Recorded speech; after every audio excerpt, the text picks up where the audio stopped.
community engaged learning, experiential learning, professional development of graduate teaching assistants, and open educational resources.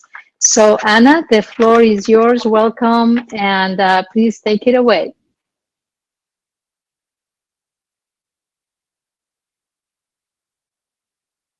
Anna, we cannot hear you, Anna.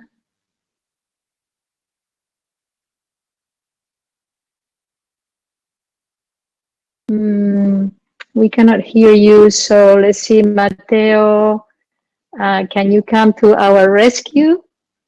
Yeah, we cannot hear you, Anna, so maybe you should log out and log in again. That's the faster solution. Thank you very much. Thank you, Mateo.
All right, I see Anna back on in the system.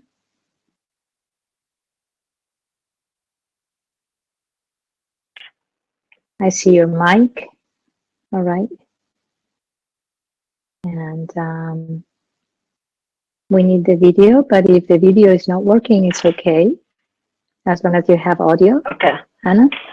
Yes. Can you hear me now? Yes. Oh, yes. Okay. Sorry about that. I don't know what happened. No problem. I've been able to hear you. So thank you for being here till the last talk of the day. I think for me it's still like noon, but I guess for some people that are on the other side it's a little longer. So today I'll be talking about language learning and culture through intergenerational community engaged learning programs. I'm not sure if I can, Mateo, I think I'm not the presenter now because I cannot move the presentation.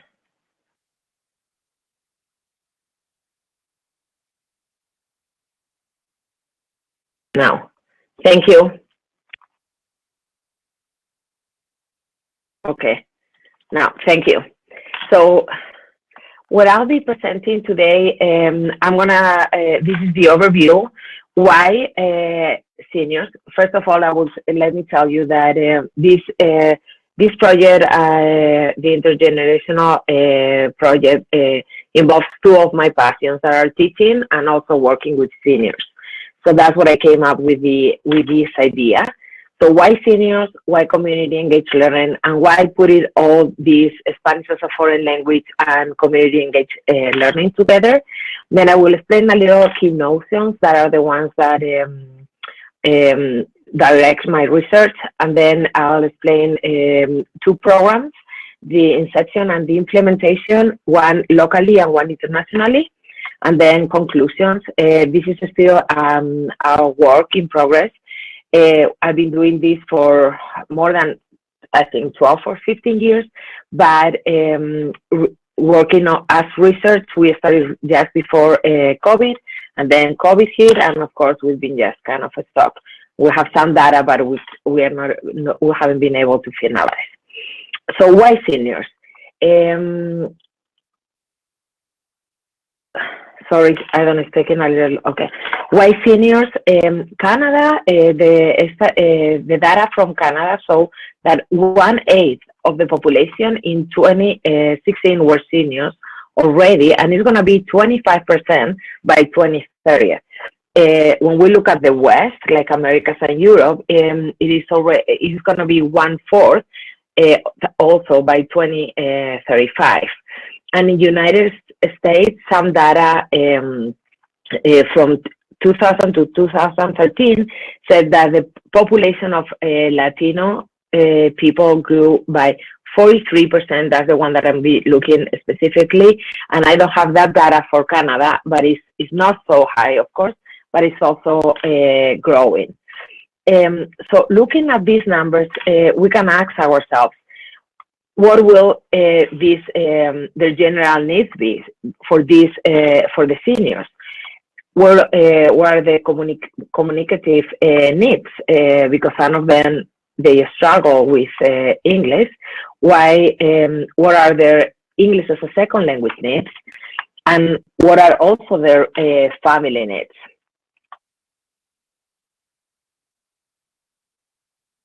So this is a little more specific. The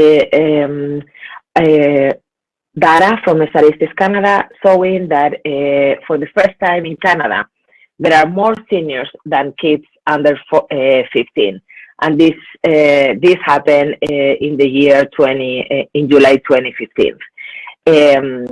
So this is just the way the population, as we know, is changing. So what is community engaged learning? Community engaged learning allows the students the opportunity to take their skills beyond the walls of the classroom and into the community. And community engaged learning experiences partner students with groups, with individuals, or also with organizations. And it could be locally or also abroad. And the main objective is to tackle important issues or problems. And these are the principles of community engaged learning. Academic engaged, they have to be academic engaged activities with meaningful for education. They have to be valuable for the community. They have to be structured and include reflection, and they have to bring civic responsibility. So in today's universities, there are institutional and student demand for international experiences. So that's why I came up with the idea of doing also the program that we started locally, moving in internationally. So what are the expectations? They are looking for gains in cultural competence, intercultural sensitivity, linguistic flexibility, multicultural society, and also trying to get globalized employment. And at the same time, they are trying to tackle social issues like poverty, social injustice, respect for diversity, and so on. So why CEL? So CEL, in general, is just to fulfill institutional and student goals and also community goals. And when it becomes international, CEL will also fulfill internal goals for internationalization. So now I'm just gonna present some important concepts that direct my research. The first one is the principle of reciprocity. When we introduce community engaged learning in our courses, we always have to go beyond our students' needs, and we have to meet institutional needs as well as address the needs of the community and our partners in the community. So the principle of reciprocity is that both parts benefit. So it's like a give and receive for both parts, not only for one of them. So it is important that we understand our community partners and we emphasize and advocate for them. And then it's very important to establish reciprocal relationships between us and the partners that these relations have to enhance the interpersonal and cognitive skills. And these type of programs, they are very new. There are few. It's new, the implementation of these programs in language departments. Of course, it's growing more and more. So one of the important things that of course I want to look at as interested in teaching language as a second, in teaching Spanish as a second language is the linguistic competencies. So there are few students measuring language-related outcomes of students engaged in Spanish community-based learning, and the ones, the few studies comparing foreign language classroom based learning with foreign language learning in community engaged settings speak to students' gain in self-confidence, in willingness to communicate in naturalistic settings, and the desire to forge relationships. And all of this is laying the groundwork for languaging that is going to take place. So what is languaging? So languaging is a term that it was created by Swain, and it is using the language as a cognitive tool to create and to shape ideas, and also to restore and to enhance thinking, cognition, and also and higher mental processes, and at the same time emotional health. So languaging is not the daily routine talking like, hi, how are you? Fine, thanks. No, languages goes beyond that.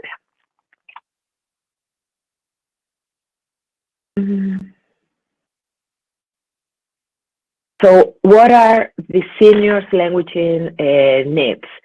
15% of seniors over the age of 70 experience cognitive impairment, and also seniors experience social isolation and benefit from socialization.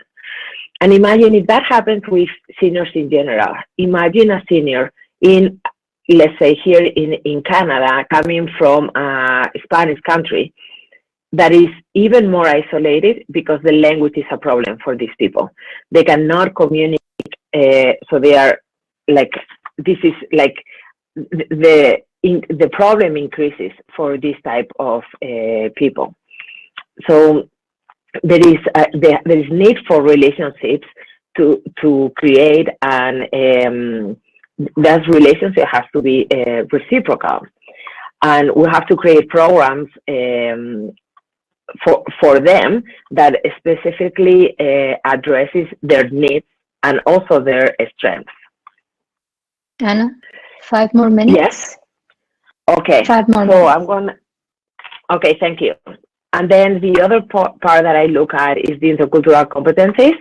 So they are very important, and when we look and we compare what it brings community engaged learning and a regular class setting, that would be appreciation for diversity and so on. So I'm just going to go and show you what we have done. So in the intergenerational program, we put together students that are learning Spanish as a second language with seniors that are, of course, knowers of Spanish because it's the first language, and they are trying to learn English or improve their English. Normally, their English is not so good. So this is what we try to address, give opportunities and gains for both. Then, as I mentioned before, it's very important for me and for any language teacher that language and culture goes together. And what a better way to learn the culture, to immerse and stay with the people of that culture. So the programs, to start with the programs, of course, we did a needs analysis, especially for the seniors community, and we realized that they suffer from isolation and they benefit from socializing, and they have a need to create relationships and to improve their interpersonal abilities, and the need to create programs. Also, we did students' needs analysis, and also research on this area says that this type of programs increases students' self-esteem. Students have more wishes to communicate in natural situations, and of course, these type of programs will increase strengthen their relationship with the community. So we have programs that are local and also international, and I'm just gonna show you kind of course, I kind of explained the objectives before, and because so we created these cooking classes for one semester. Our students create and organize a completely event. We got a grant from the City of London here, and they get together. They start from buying all the stuff together and creating a menu, and then we did the menu for before Christmas. And of course, they didn't have to pay for anything. Everything was covered through the grant, and they became really good friends. They learned to cook. They created, we call it Translating the Canadian Kitchen, this program, and it was very successful. We also created another one. It's just about talking. They get together and they just normally we go to a library. We have a space there, and they just talk to each other about life, what happened in their lives. We do another program also with seniors, and where they do arts and crafts. This is the less successful, the arts and crafts. So we keep. One more minute, Anna. Thank you. One more minute. So what we do internationally, we go to Cuba, and we stay we prepare the students for before going. We stay there for a week during reading week, and students work in different places. They work in a farm. For a few hours. Then we spend a day or sometimes a day and a half if we can in a school for blind children.